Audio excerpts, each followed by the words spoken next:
하나님의 말씀은 사무엘하 24장 13절에서 15절 말씀 보시겠습니다.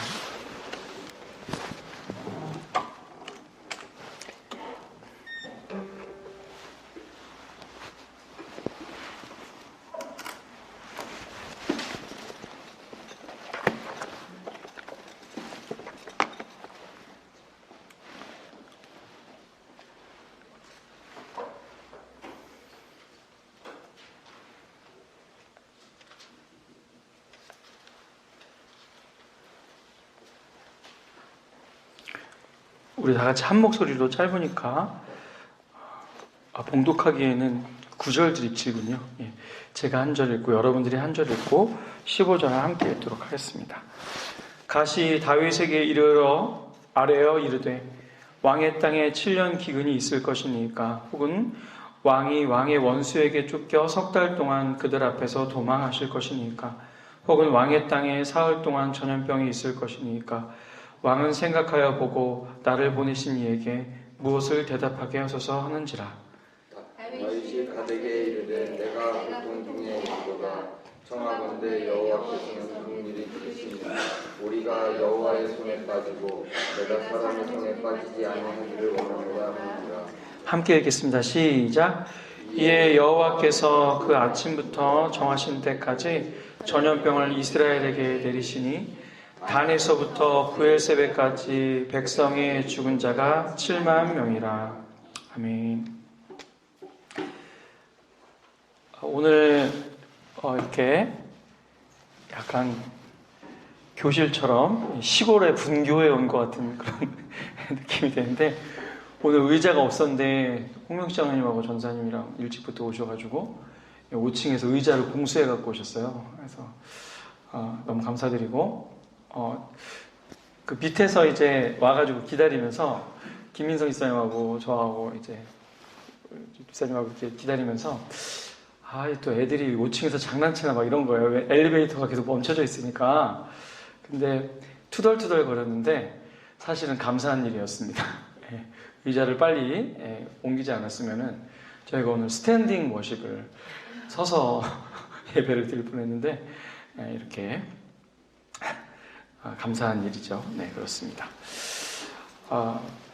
주님께서는 세 가지 직분을 수행하셨죠. 바로 선지자와 제사장과 왕입니다.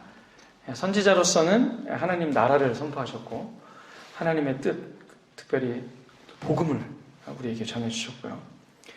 또 제사장으로서는 단 한 번의 죽으심으로 말미암아 우리의 죄를 속량하시는 그 영원한 대제사장으로서의 역할을 감당해 주셨습니다.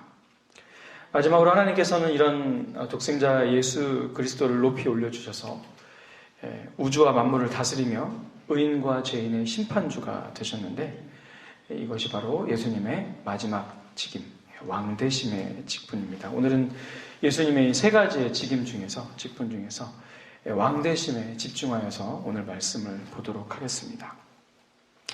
과연 기독교인들은 누구의 통치를 받는가? 이런 질문들이 이제 있죠.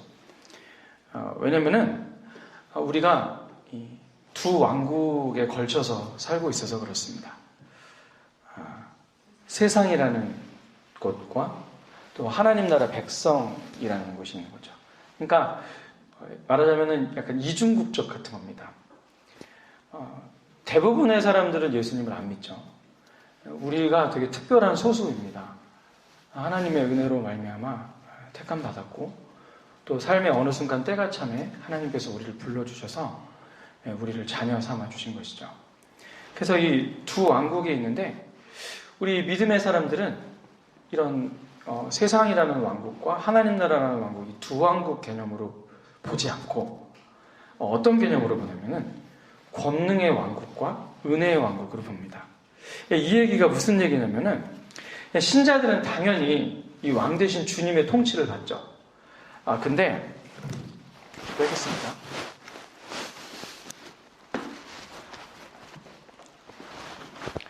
통치를 받는데 잊지 말아야 될 사실은 믿지 않는 자들도 하나님의 섭리, 하나님의 통치 가운데 있는 겁니다. 이걸 일반 은총이라고 하는 것이죠. 그래서 여러분 오늘 비가 좀 살짝 내리고 있는데 가랑비가 우리에게만 비를 내리시지 않죠. 야 너네는 예수님 믿으니까 너네만 비 맞아 이렇게 하지 않으시죠. 예. 우리에게만 물과 공기와 이런 아름다운 이 지구를 공급하시는 것이 아닙니다. 모든 자들에게 다 공급하시죠. 그래서 하나님께서 권능으로 이 온 우주를 다스린다고 해가지고 권능의 왕국에 살고 있는 겁니다. 주님의 권능의 왕국. 근데 이 권능의 왕국 안에서 믿는 자들과 믿지 않는 자들로 나누시잖아요. 이 믿는 자들은 하나님의 은혜를 인정하고 내가 하나님의 은혜에 의하여 삶을 살고 있구나. 하나님의 통치를 인정하는 사람들이기 때문에 이 믿는 자들이 이 권능의 왕국 안에 또 소수로 은혜의 왕국을 살고 있는 거죠. 세상의 왕국과 하나님의 하늘의 왕국 이렇게 나눠지는 것보다는 하나님께서 권능의 왕국으로 모든 것을 통치하시나 그 안에서 믿는 자들이 구원받은 우리들이 은혜의 왕국을 이루며 살아가는 것입니다. 근데 참으로 안타깝게도 하나님께서 이 권능의 왕국을 다스리시지만은 그 안에는 믿지 않는 자들이 분명히 있다는 것이죠. 그래서 우리는 살아갈 동안에 범위적으로 권능의 왕국이 훨씬 크거든요. 권능의 왕국 안에 은혜의 왕국이 있는 것인데 이 세상 가운데 살아가고 있기 때문에 늘 우리는 시험과 선택의 기로에 있습니다. 그들과 타협할 것인가, 지킬 것인가, 성경의 진리를 따를 것인가, 세상의 가치를 따를 것인가, 이런 긴장 속에 있는 것이죠. 그래서 하나님께서는 특별한 섭리로 이 은혜의 왕국의 백성들에게 뭘 주셨냐면은 너희들이 이 은혜의 왕국의 백성이기 때문에 이 왕국의 법을 따라서 살아야 되는데 그런 마음으로 무엇을 주냐면 율법을 주셨습니다. 우리가 이 율법에 대한 이미지가 믿음과 율법의 행위를 이제 대비시키느냐고 좀 율법이 영 아닌 것처럼 생각이 되지만 그렇지 않죠. 여러분이 율법을 만약에 온전히 지켰다고 생각해 볼게요. 그럼 율법이 우리에게 주시는 것은 무엇입니까? 생명입니다. 영생이죠. 근데 안타깝게도 613가지나 되는 이 율법을 우리는 타락한 후에 아담이 타락한 후에는 지킬 힘이 없는 것이죠. 그럼에도 불구하고 예수님께서는 우리에게 율법을 지키라고 강조를 하시죠. 우리 마태복음 5장 17절에서 18절에 보니까 내가 율법이나 선지자를 폐하러 온 줄로 생각하지 말라. 폐하러 온 것이 아니요 완전하게 하려 함이라. 진실로 너희에게 이르노니 천지가 없어지기 전에는 율법의 1.1획도 결코 없어지지 아니하고 다 이루리라. 주님께서 산상수훈을 전하시면서 이렇게 말씀하셨어요. 그래서 우리 신앙의 선조들이 이 하나님께서 율법을 어떤 식으로 우리에게 지키기를 원하시는가 이렇게 잘 성경을 살펴봤더니 세 가지 용도로 요약이 되는 거였어요. 첫 번째는 이 율법의 첫 번째 용도는 우리의 죄를 깨닫게 하여 우리를 예수님께로 인도하는 역할을 합니다. 옛날 성경에는 몽학 선생이라는 표현을 썼는데 요즘에는 이제 초등학문 이런 얘기를 쓰죠. 그래서 죄를 깨닫게 해서 그리스도께로 인도하는 거죠. 그러니까 우리는 죄를 어떤 헌법이라든지 지금 사회적인 어떤 권능의 왕국 안에서의 어떤 그런 법으로 우리의 어떤 죄를 판단하는 것이 아니라 하나님께서 우리에게 주신 율법을 기준으로 해가지고 우리의 죄가 무엇인지를 판단을 하는 거죠. 근데 율법에 딱 비춰봤더니 내가 엄청나게 큰 죄인인 겁니다. 우리의 행위로만 짓는 죄뿐만 아니라 예수님께서는 우리 마음속에 있는 죄까지 죄라고 말씀하시죠. 이미 형제를 미워하는 자마다 살인하는 자고 여인을 보고 음욕을 품는 자마다 간음하는 자라고 하면서 사실은 어떤 특성을 나타내냐면 우리에게 힘과 권력이 있고 만약에 세상에 어떤 법이라는 게 없으면 우리가 그 나쁜 마음을 품었을 때 우리가 그것대로 한 그래서 무소불위의 권력을 가진 독재자들 보세요. 본인들이 법에 접촉을 받지 않기 때문에 자기가 가지려고 하는 것, 자기가 이 마음에 품었던 것들을 끝내는 다른 사람을 죽여가면서까지 이뤄내고 말죠. 바로 저 북쪽에 바로 우린 가까이 보고 있습니다. 두 번째는 사회 질서를 유지하는 시민법으로 주셨어요. 그래서 이 율법 안에는 이 사회 사람들, 우리가 더불어 살아가는 사람들과의 질서도 있는 것이죠. 또한 10계명도 5계명부터 10계명까지는 이웃과 이웃, 우리와 타자 사이에 관계를 잘 나타내주고 있습니다. 세 번째는 이제 예수님을 믿고 나서 이제 신자로서 이제 살아가는데 이 신자가 어떻게 거룩하여지고 어떻게 은혜의 왕국의 시민으로서 살아갈 것이냐, 백성으로 살아갈 것이냐 했을 때 하나님께서 율법을 지키며 살아가는 거죠. 율법에는 뭐가 요약되어 있습니까? 하나님을 사랑하는 것과 내 이웃을 사랑하는 것이 요약되어 있습니다. 물론 구약의 의식법, 막 번제를 드리고 화목제를 드리고 속건제를 드리고 이런 의식법들은 폐하여졌어요. 그리고 시민법은 폐하여졌으나 그 정신은 살아있습니다. 우리가 희년 지키진 않잖아요. 희년을 지키거나 고엘 제도를 지키진 않지만 그 정신이 우리에게 살아있는 거죠. 하지만 도덕법은 여전히 은혜의 왕국 백성들에게 유효합니다. 그래서 예수님을 믿고 나서 구원파처럼 우리가 아무렇게나 살아도 돼 이렇게 얘기하는 것이 아니라 우리가 주님을 믿고 은혜의 왕국의 시민으로서 하나님의 율법을 잘 지키며 살아가는 것, 그리고 100% 완벽하게 지키지 못하지만은 그것을 지키기 위해 노력하는 모습을 하나님은 보고 계시고 그것으로 우리를 다스리는 거죠. 결국 우리가 십계명을 계속해서 묵상하고 십계명을 하나님의 그 성경의 비달에서 보고 이런 일들이 중요한 겁니다. 근데 참으로 안타깝게도 하나님께서 우리에게 지켜야 할 이런 법도 주시고 하나님 나라를 우리에게 허락하여 주시고 또 하나님 나라의 권세도 우리에게 허락해 주셨지만 우리는 그 나라의 백성으로서 온전하지 못합니다. 은혜의 왕국의 백성이지만 은혜의 왕국의 백성답게 살지 못할 때가 많죠. 성경의 역사가 그것을 증명하고 있습니다. 여러분, 출애굽하는 백성들 이집트에서 탈출하여서 약속의 땅 가나안 땅으로 가는 여정 가운데 그들은 하나님만을 왕으로 모시겠다고 하더니 가나안 땅에 정착하여서는 그분을 왕으로 모시지 않습니다. 은혜의 왕국의 백성인데도 불구하고 세상 사람들과는 똑같이 살아가죠. 결국 사사시대가 끝나는 사무엘의 시대에 누구를 요구하냐면 왕을 요구합니다. 왕. 우리의 왕이 하나님이라고 고백했고 나는 하나님의 통치를 받겠다고 얘기를 했는데 그들은 왕을 요구해요. 그리고 사사기의 결론과도 같습니다. 사사기의 결론이 어떻게 돼요? 맨 마지막 절 21장 25절에 여러분들이 너무나 잘 아시는 구절이죠. 그때 이스라엘에 왕이 없었으므로 각기 자기의 소견에 옳은 대로 하였더라. 이스라엘에 왕이 없었어요? 그쵸? 보이는 왕은 없었죠. 사사라는 법정관이라는 이 통치하는 사람은 있었어도 뭔가 판단해 줄 사람은 있었어도 왕은 없었거든요. 근데 사실 이들에게는 왕이 있었던 거죠. 바로 하나님이 그들의 왕이신 겁니다. 여러분 생각을 하셔야 돼요. 우리도 우리의 왕은 누구냐? 우리 윤 대통령님이 아니라 우리의 왕은 누구예요? 내 자신이 아니라 우리의 왕은 하나님이신 거죠. 근데 우리가 만약에 하나님의 왕의 다스림을 받지 않고 살아가는, 저부터 시작해서 다스림을 받지 않고 살아가는 순간은 하나님을 왕으로 인정하지 않는 거죠. 사사기의 백성을 우리가 욕을 하고 있고 또 이스라엘의 역사를 욕을 하고 있지만 우리도 똑같은 경우가 있다라는 거예요. 오늘날 이 시대도 마찬가지입니다. 왕이 없으니까, 기준이 없으니까 우리 마음대로 살아가요. 그게 뭐예요? 포스트 모더니즘이에요. 내가 좋은 게 선이고 내가 좋은 게 그냥 가치가 되는 거죠. 애들이 인터넷 게임에 심하게 중독됐다가 그 리니지라는 게임에 중독됐다가 동생을 살해한 사건이 있었어요. 근데 그 살해를 한 형을 불러다가 죄책감이 들지 않냐고 물어보니까 괜찮다는 거예요. 그 리니지에서 계속 다른 사람을 죽이고 도토리를 막 얻고 막 이런 그 반복되는 24시간 막 계속해서 게임을 하거든요. 중독되다 보니까 자기의 가치가 어디로 바뀐 거예요? 그 사이버 세상 속에 있는 가치로 바뀌게 된 거죠. 하다못해 이 자동차 운전하는 게임 애들 많이 했거든요. 카트라이더라는 게임 진짜 많이 했거든요, 애들이. 거기에 보면은 막 주행하다 보면은 바나나가 나오거든요. 그럼 그걸 밟으면 미끄러집니다. 바나나가 약간 미끄럽잖아요.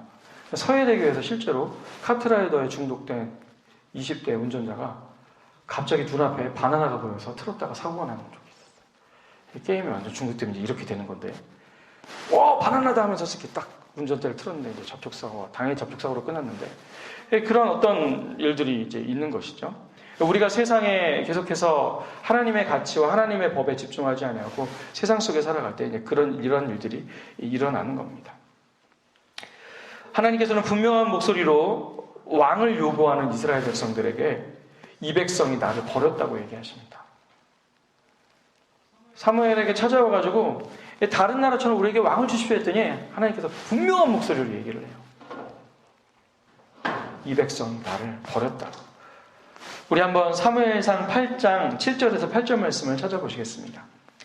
사무엘상 8장 7절에서 8절 말씀입니다.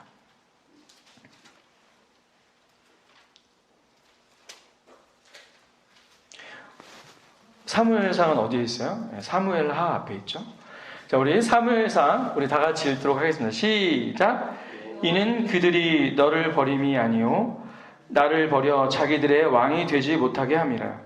내가 그들을 애굽에서 인도하는 날부터 오늘까지 그들이 모든 행사로 나를 버리고 다른 신들을 섬긴같이 내게도 그리하도다. 결국 사무엘은 하나님의 뜻을 전하면서 이게 하나님께서 원하시는 일은 아니라는 거죠. 왕을 요구한 것 자체가 이스라엘 백성들 가운데 왕이 생기는 일이 하나님 보시기에 선한 일은 아니었어요. 그래서 사무엘이 이 백성들을 막 설득을 합니다. 야, 너희들 가운데 왕이 생기면은 왕이 너희를 부려먹을 거고 분명히 너희들을 종처럼 부릴 거고 너희에게 고난과 아픔이 임할 거고 너희 힘들 거야. 그랬더니 백성들이요 사무엘의 말에 귀를 막습니다. 19절에서 20절, 사무엘상 8장 19절에서 20절에 보면은 이렇게 얘기를 해요. 백성이 사무엘의 말 듣기를 거절하여 이르되 아니로소이다. 우리도 우리 왕이 있어야 하리니 우리도 다른 나라들 같이 되어서 우리의 왕이 우리를 다스리며 우리 앞에 나가서 우리의 싸움을 싸워야 할 것이니라 하는지라. 그러나 그들의 발행과는 달리 우리가 알다시피 왕들이 자신이 앞서서 희생하는 일은 없어요. 백성들을 방패막이 삼고 희생양을 삼지 이 왕들이 겸손하게 그런 거 없습니다. 여러분 우리가 왕들을 어렸을 때부터 위인전기를 읽어서 그런지 왕들을 되게 위대하게 보잖아요. 그런데 실상은 그렇지가 않아요. 현실은 그렇지가 않습니다. 물론 왕들이 좋은 업적을 세워서 정치를 잘한 왕도 있지만 그 왕들의 전생애를 놓고 살펴볼 때 그가 그렇게 선했느냐? 그렇지 않습니다. 우리가 존경하는 왕들도요. 여러 가지 약점들이 있죠. 참으로 안타깝게도 많은 위대한 왕들이 자신의 욕심 때문에 자신의 정욕 때문에 죽어가는 왕들이 참으로 많았습니다. 우리의 한글을 만드신 분도 우리 세종도 좋은 왕이세요. 왕이시지만 너무나 자매를 많이 이렇게 밝히셔가지고 그런 병으로 이제 일찍 돌아가시죠.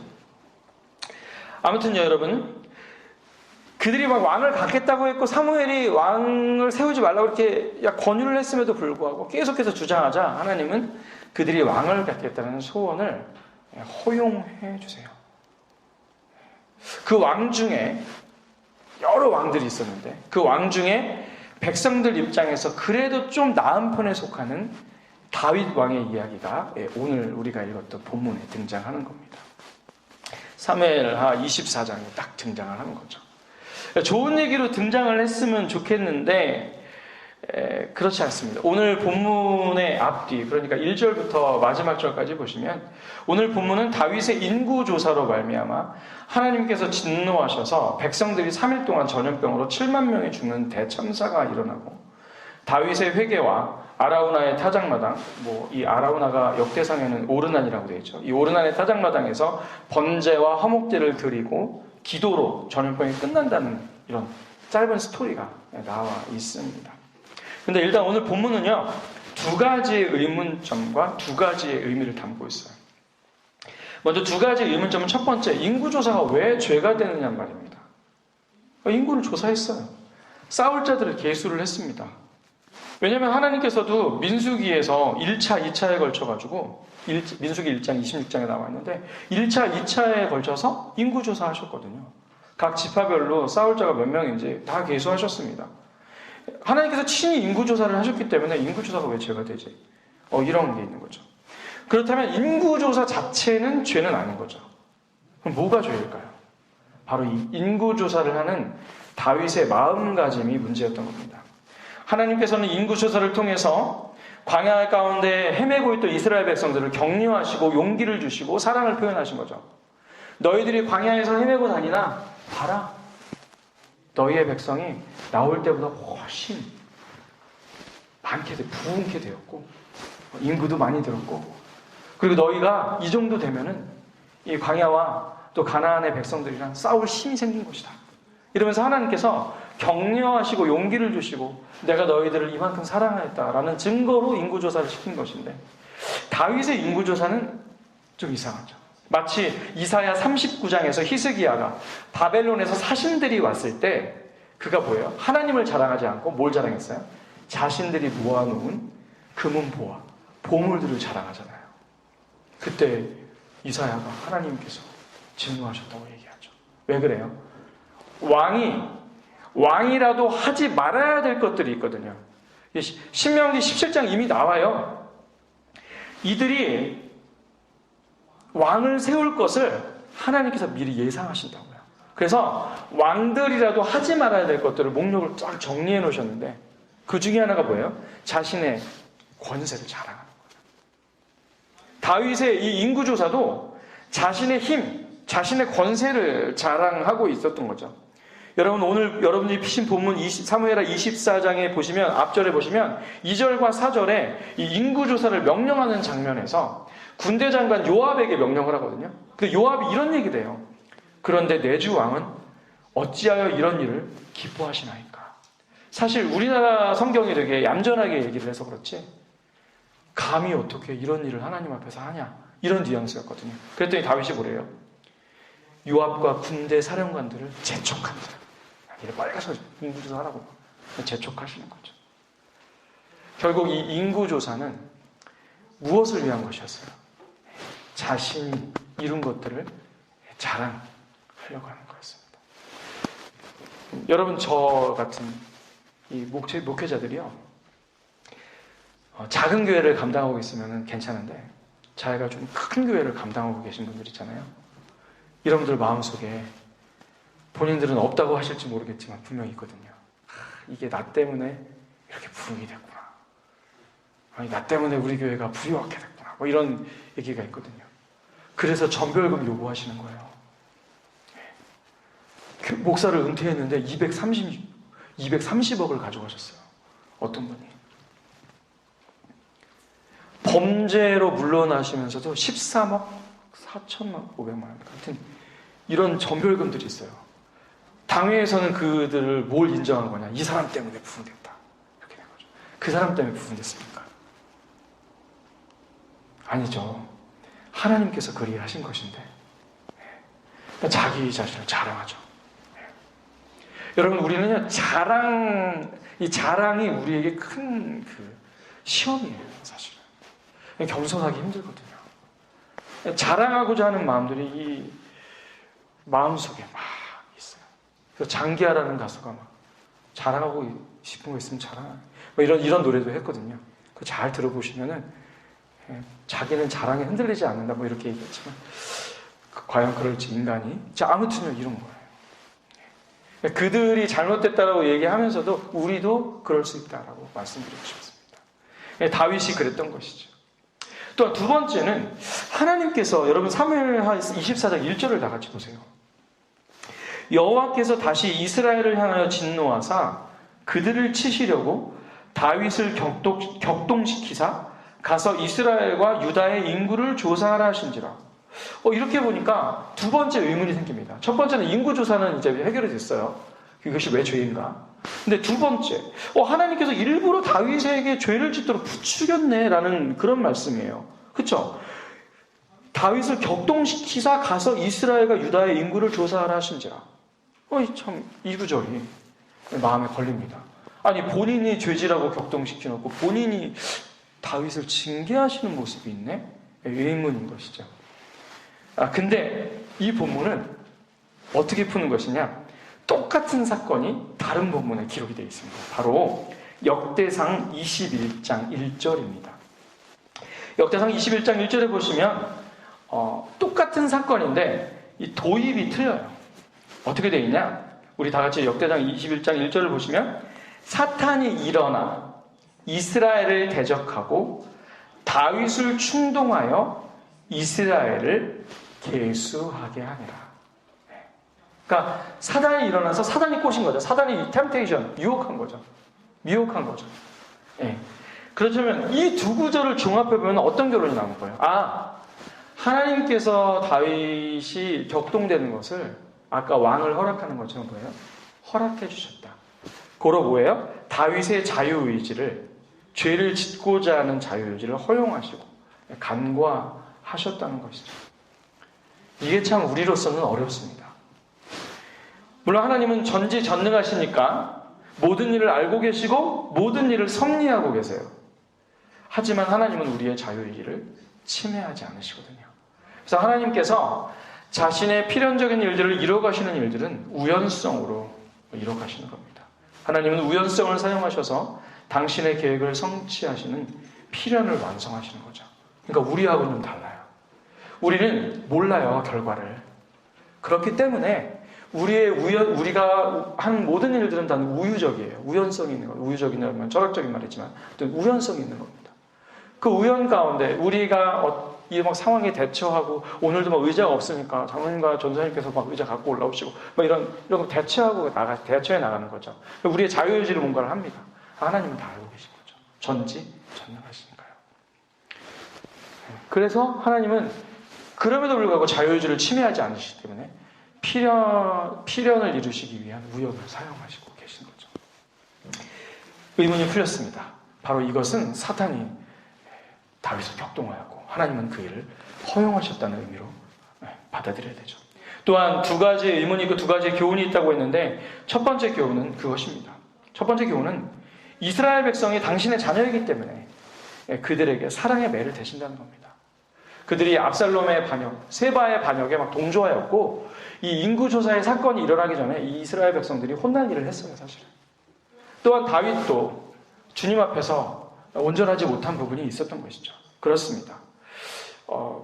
이것은 테스트가 아니라 유혹에 받아 넘어진 우리의 연약함을 회복시키는 일이거든요. 그러니까 하나님은 믿는 자들이 늘 복을 받고 늘 잘 사는 건 아니에요. 때로는 고난도 있고 때로는 야단도 맞습니다. 근데 그 일이 우리를 위한 일이에요. 우리 청년 지체 중에 정모 형제님이 계신데, 교수님이신데 요즘 얼굴이 좋아지셨어요. 하나님께서 허리를 치셨거든요. 그러니까 음주를 안 하시면서 얼굴이 많이 좋아졌어요. 그러니까 우리가 야단을 맞으면 뭔가 개선을 하려고 정신을 바짝 차리죠. 저도 그래서 야단을 많이 맞는 편인데 하나님께 그런 겁니다. 두 번째 의미는 어떤 의미가 있을까요? 이 인구조사 사건에. 두 번째 의미는 이것이 이제 중요한 것인데, 성경이 계속해서 왕으로 세워진 인간에 대해서 견제하고 있는 입장입니다. 그게 뭐냐면 아무리 우리가 보기에 좋은 왕이라도 얼마나 부족하고 연약한지를 보여주는 거죠. 우리의 다윗에 대한 이미지는 뭐예요? 우리는 항상 다윗에 대한 이미지는 골리앗이에요. 골리앗을 쳐보신 다윗. 또 다윗에 대한 이미지는 뭐예요? 찬양하는 사람이에요. 예배하는 사람. 이런 이미지가 있는데, 사실은 성경에서 계속해서 다윗 왕에 대해 견제하고 있는 것은 그가 부족하다는 거예요. 그가 연약하다는 거예요. 그 왕이 너희들에게 위로를 가져다 주지 못한다는 거예요. 심지어 여러분, 이 다윗이랑 아까 등장했던 히스기야 있잖아요. 이 인구조사 사건 때문에, 또 그 보물 자랑한 사건 때문에 하나님께 야단맞거든요. 갓 선지자를 보내고 이사야 선지자를 보내거든요, 하나님께서. 근데 그들의 선택을 보세요. 백성을 위한 선택이 아니에요. 인구조사 때문에 혼날 때 하나님께서 세 가지 선택을 갓 선지자를 통해서 선택하라고 했어요. 하나는 7년 동안 기근이 있을래. 하나는 석 달 동안 너가 원수에게 패해가지고 원수에게 도망쳐 다닐래.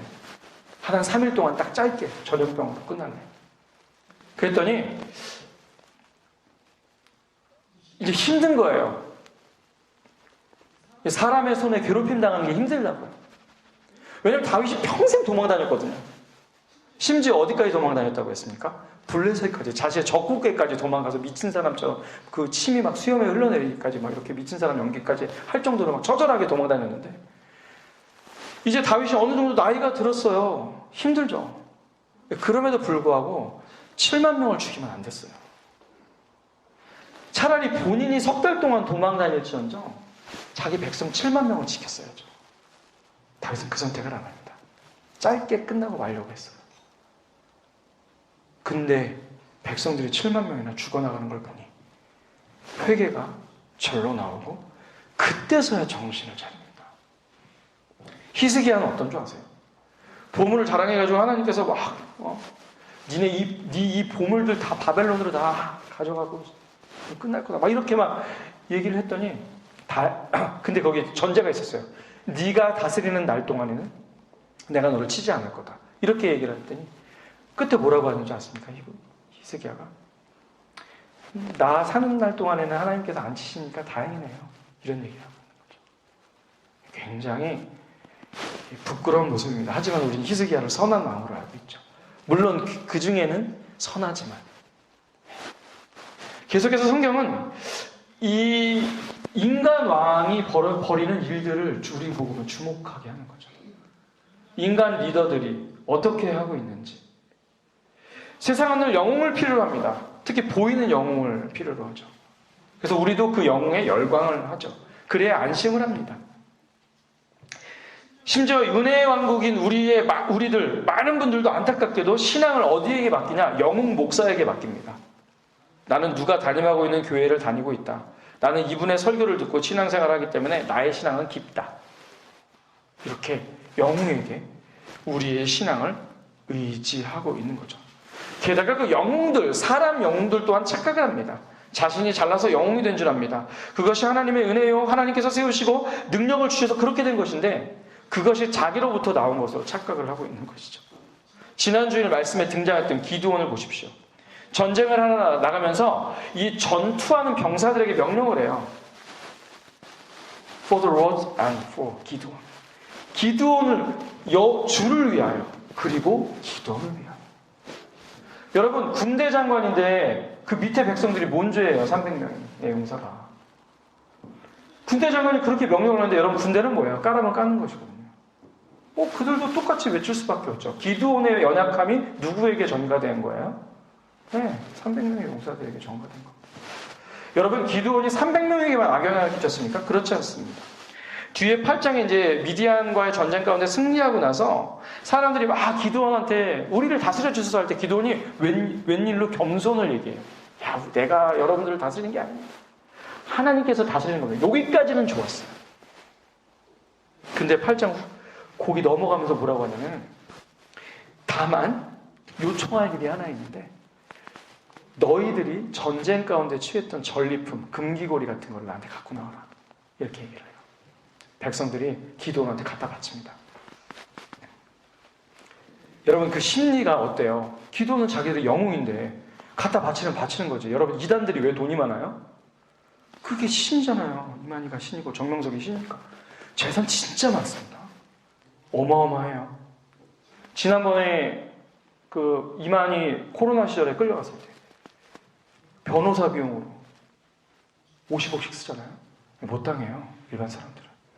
그러니까 기드온도요. 갖다 바치니까 이 사람들이 얼마나 많이 갖다 바쳤냐면 금 1700세계를 갖다 바칩니다. 이거를 제가 설교 준비하면서 환산을 해봤더니 약 금 20kg인데 한 돈이 3.75니까 나누니까 한 5,300돈 돼요. 그럼 오늘날 시대로 19억 정도 됩니다. 19억. 이스라엘 백성들이 부자였으면 모르겠습니다, 여러분. 미드안에게 수탈당해서 엄청 가난한 자들이었거든요. 그게 전부였을 텐데 다 갖고 와서 기드온한테 갖다 바쳐요. 기드온이 이걸로 뭐를 하냐면은 에봇을 만듭니다. 이 에봇이 뭐냐면 제사장들이 이제 옷을 이렇게 긴 옷을 입고 여기다 이렇게 조끼 같은 걸 하나 더 입어요. 네모나게 이렇게 생겨가지고 보석이 박혀있고 옷이 있고 그거를 만듭니다. 그게 19억이라고요? 아니요, 그렇지 않아요. 그거 만들고 나머지는 자기가 인마에 포켓했겠죠. 나중에요, 이스라엘 백성들이 이 기드온이 만든 에봇을 숭배하기 시작해요. 성경에는 그것을 음란하였다. 이 에봇으로 말하면 음란해졌다. 이렇게 얘기합니다.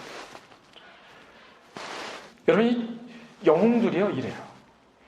계속해서 성경에서 인간 영웅들의 연약함을 드러내는 이유는 무엇입니까? 바로 너희는 계속 나를 왕으로 모시는 것보다 너희는 늘 보이는 것을 의지하고 있지 않니? 보이지 않는 하나님보다 인간 통치자를 좋아하지만 그들은 믿어야 할 존재가 아니란다. 오히려 도와주고 기도해줘야 될 존재다. 이거죠. 그래서 빌립보서에서도 너희들이 세상의 통치자들과 왕들을 위해서 뭐 하라고 그래요? 기도하라고 합니다. 그들이 연약함에 빠지지 않게, 그들이 통치를 잘할 수 있도록, 그들이 겸손할 수 있도록 기도하라고 하는 거죠. 그래서 우리가 통치자들을 위해서 기도하는 거예요. 왜냐하면 이 땅의 모든 통치자들은 하나님께서 세우신 거죠. 윤석열 대통령님 하나님이 세운 겁니다. 그 전에 문재인 대통령 하나님 세운 거예요. 악한 왕이고 선한 왕일 수 있고 또 판단하에 따라서 이분이 선한 왕이고 악한 왕일 수 있지만 저는 중립이기 때문에 아무튼 하나님께서 그 왕을 세우신 이유, 지도자를 세우신 이유, 리더들을 세우신 이유는 뭐예요? 예, 나의 것들을 대리하여 통치하라고 부르신 자들이기 때문에 이들이 하나님의 법대로 세상을 통치할 수 있도록 우리가 기도를 해야 되는 거죠. 도와줘야 될 존재인 거죠. 여러분, 우리의 존재가 이렇습니다. 왕을 원하고 있는 거죠. 오늘 말씀의 결론을 맺겠습니다. 오늘 말씀을 통해 우리는 이제 누구를 왕으로 모셔야 하는지 명확해졌습니다. 바로 뭐예요? 우리 예수님만을, 우리 삼위일체 하나님만을 우리의 왕으로 모셔야 한다는 것이죠. 여러분, 이 왕은요, 세상의 왕들과는 다른 것인 것 같아요. 이 왕이 어떻게 우리에게 행하시는지 아시죠? 인내하시고 참으시고 대신 죽으시고, 세상의 왕은 우리를 점령하고 이용해먹고 이용 가치가 다 떨어지면 버리고, 이렇게 세상의 왕, 세상의 리더들을 우리를 대하거든요. 근데 우리 하나님만 우리를 진심으로 대해주십니다. 너는 존귀하다. 너는 내 백성이다. 그래 내가 너를 위해 죽는다. 이런 왕이신 거죠. 근데 우리는 끊임없이 보이는 권력, 보이는 리더를 요구하고 있습니다. 여러분, 이제 예수님께서 이 땅에 다시 오신다고 하였습니다. 가신 본대로 똑같이 오신다고 했는데 그날이 언젠지는 아무도 몰라요. 근데 그날이 올 때 이 땅은 하나의 왕국으로 통합이 됩니다. 권능의 왕국과 또 그 권능의 은혜의 왕국에 살아갔지만 하나의 왕국으로 통합이 되는 바로 그 왕국이 영광의 왕국이에요. 결국 우리는 하나님을 왕으로 모시고 우리의 인생은 뭐예요? 영광의 왕국을 바라보면서 살아가는 인생인 것이죠. 그래서 여러분, 제가 세 가지를 도전하고 오늘 말씀을 마치려고 합니다. 첫 번째는 우리가 영광의 왕국을 위해서 나아갈 때에 하나님을 왕으로 모시고 또한 하나 더 왕된 우리의 신분도 내려놔야 돼요. 여러분, 우리도 사실 왕이거든요. 어떤 지역에 가면 리더입니다. 어떤 공동체에 가면 리더입니다. 내가 어느 사회의 어떤 부분에 가면은 최고의 리더인 것이죠. 내가 그 왕일 때 세상의 왕들처럼 사시면 안 돼요. 어떤 왕처럼 살아야 돼요? 하나님의 대사로서 그분의 뜻을 받드는 왕으로 살아야 되는 거죠. 이게 중요한 개념입니다. 그래서 제가 아까 전에 말씀드렸던 신명기 17장에 왕이라도 하지 말아야 될 것들을 하나님께서 딱 해놓으신 거 보면 뭐예요? 자기 소유를 내려놓고 하나님을 섬기고 백성들을 섬기는 왕이 되고자 하는 뜻들이 딱 담겨 있어요. 신명기 17장 15절에 보니까 이 왕이 될 자는 무조건 하나님께서 택하신 자를 세워야 된다. 두 번째, 병마를 많이 두지 말라. 세 번째, 아내를 많이 두어 그의 마음이 미혹되지. 여러분, 이 아내를 많이 두는 게 얼마나 미혹을 시키냐면 솔로몬 왕을 타락시키잖아요. 솔로몬 왕이 부인이 1000명이었잖아요. 성전 옆에 만신전을 세웁니다. 거기 자기가 전 세계에 자기한테 시집 온 그 후궁들, 왕비들의 뭐가 있어요? 그 각자 섬기는 신의 신당이 있는 거예요. 아내를 많이 두죠. 또 율법서의 등사본을 제사장 앞에서 기록해서 하나님 말씀을 늘 가까이 하라고 합니다. 왕에게 하나님께서 내리실 뜻이 뭐예요? 너는 통치를 하되 하나님의 말씀대로 할 것이요. 너는 통치를 하되 너의 무소불위의 권력으로 많은 것들을 소유하지 말고 자랑하지 말아라. 이렇게 한 거죠. 결국 영광의 왕국을 향해 걸어가는 우리들이 세상에서 내가 리더로 살아가고 왕으로 살아가는, 또 가정에서 내가 리더의 위치에 있다면, 내가 어떤 공동체에서 리더의 위치에 있다면 이것을 명심해야 되는 겁니다. 나의 왕은 하나님이시지 내가 아니다. 나는 그분의 것을 수종드는 사람이다. 결국 뭐예요? 우리는 내려놓음으로써 나의 왕된 직임을 수행할 수 있습니다.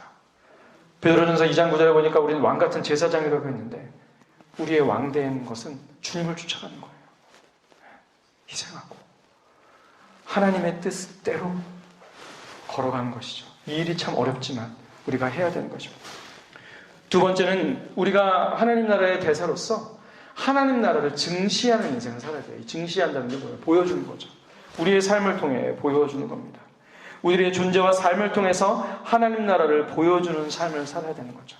저는 이 하나님 나라를 보여주는 삶 가운데 한 가지만 강조하고 싶은데 그것은 따스함입니다. 따뜻한 사람이 되세요. 너무 뜨거운 열정을 가진 사람은 쫓아가는 사람들이 힘들 수도 있고, 너무 차가운 사람들은 너무 외롭고 힘들고 인간미가 없는 거죠. 하지만 따스한 사람들은 어떻습니까? 주님의 사랑으로 인해서 따스한 사람들은 그 따스한 사람 곁에 가고 싶고, 또 그 사람이 하는 얘기에 귀를 기울이고 그 사람의 삶에 초점을 맞추거든요. 그때 우리가 하나님 나라를 드러내서 보여줄 수가 있는 겁니다. 마지막으로 세 번째, 여러분 영광의 왕국을 향해 가는 왕된 우리의 지위, 또 하나님을 왕으로 모신 우리는 어떤 방식으로 살아야 되냐? 바로 주님 주신 세 계명으로 살아야 됩니다. 하나님의 사랑으로 그 사랑의 방식으로 살아가는 거죠. 여러분 요한복음 15장 포도나무의 비유의 결론은 무엇입니까? 우리는 그 결론 부분을 잘 안 보는데 그 결론 부분은 이렇게 말씀하고 계십니다. 내가 이것을 너희에게 명함은 너희로 서로 사랑하게 하려 함이라. 결국 하나님은 우리가 사랑의 방식으로 살기를 원하시는 거죠. 주님이 그래서 가장 큰 사랑을 요한복음 15장에서 뭐라고 그래요? 친구를 위하여 자기 목숨을 버리면 이보다 더 큰 사랑이 없다. 친구된 우리를 위해, 자녀된 우리를 위해 기꺼이 목숨을 바치시죠. 큰 사랑의 모범을 보여주시죠. 그리고 이게 영광의 왕국의 왕의 모습이라고 보여주시는 거죠. 저는 그렇지 못하거든요. 보이는 인간한테는 그렇지 못하는데 보여주시는 겁니다. 이게 왕이다. 이게 영광의 왕국의 왕이다.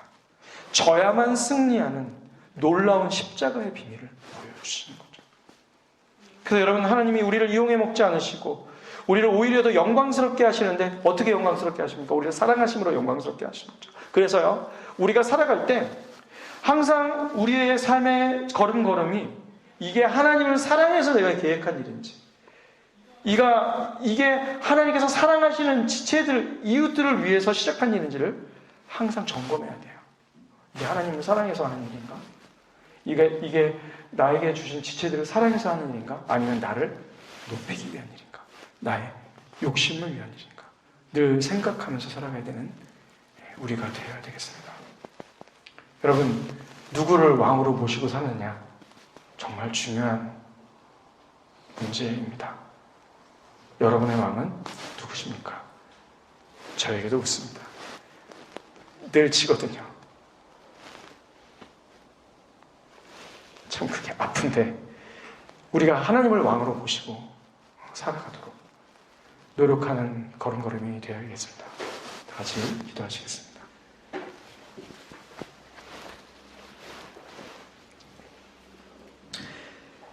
하나님 감사합니다. 주님께서 우리를 사랑하셔서 우리를 하나님의 백성 삼아주시고 이 땅에 살 동안에는 은혜의 왕국 가운데 살게 하시고 이제 우리의 삶이 끝나고 주님께서 다시 오시고 역사가 끝날 때는 영광의 왕국을 누리게 하심을 감사합니다. 그럼에도 불구하고 은혜의 왕국의 백성이지만, 영광의 왕국을 향해 걸어가는 백성이지만 늘 우리는 보이는 힘과 보이는 왕과 보이는 영웅들을 필요로 하는 연약함이 있습니다. 하나님 이제 그것들을 내려놓고 오직 하나님께 순종하며 하나님을 왕으로 모시고 살게 하여 주시옵소서. 우리의 욕심을 내려놓게 하시고 말씀을 곁에 가까이 두어 하나님의 말씀대로 순종하며 그 뜻을 따르며 살아가는 인생 될 수 있도록 도와주시옵소서. 하나님께서 우리를 사랑하셨듯 우리도 사랑하며 살아가는 인생 되게 하여 주시옵소서. 예수님의 이름으로 기도드립니다. 아멘. 우리 각자